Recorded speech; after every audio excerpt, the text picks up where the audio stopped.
మాకు అనుగ్రహించుచు ఉన్న పరలోకపు తండ్రి, మరొక్క మారు నీవు నిష్కళంకమైనటువంటి పరిశుద్ధ రక్తాన్ని ఈ భూమి మీద చిందించి ఉండగా, నీ అమూల్యమైనటువంటి రక్తం నాకు తగినటువంటి జీవితాన్ని, మా క్రియలను, మా యొక్క మార్గములను సరిదిద్దుకొనుట ద్వారా నీవు ఉద్దేశించిన నీ ఉద్దేశానుసారముగా మేము స్థిరపడినట్లు మా జీవితాలలో నీ కృప చేత మేము తండ్రి అయ్యా మరొకరు మమ్మను కదిలించలేనటువంటి స్థితిలో మమ్మల్ని స్థిరపరచమని, మరెవడు కూడా నీ పరిశుద్ధతను బట్టి మమ్మల్ని తండ్రి సమీపించకుండా నీ కాపుదలలో మమ్మల్ని వర్ధిల్ల చేయమని, సమస్త మహిమను మీకు ఆపాదించి ఈ ఉపవాస మనవులన్నిటినీ మీ పాదంలో యొద్ద చేర్చి యేసు నామమున ప్రార్థించి వేడుకొనుచున్నాను తండ్రి.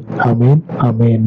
మన పరిశుద్ధుడైన దేవుని కృప నిత్యము మనకు తోడై ఉండెను గాక.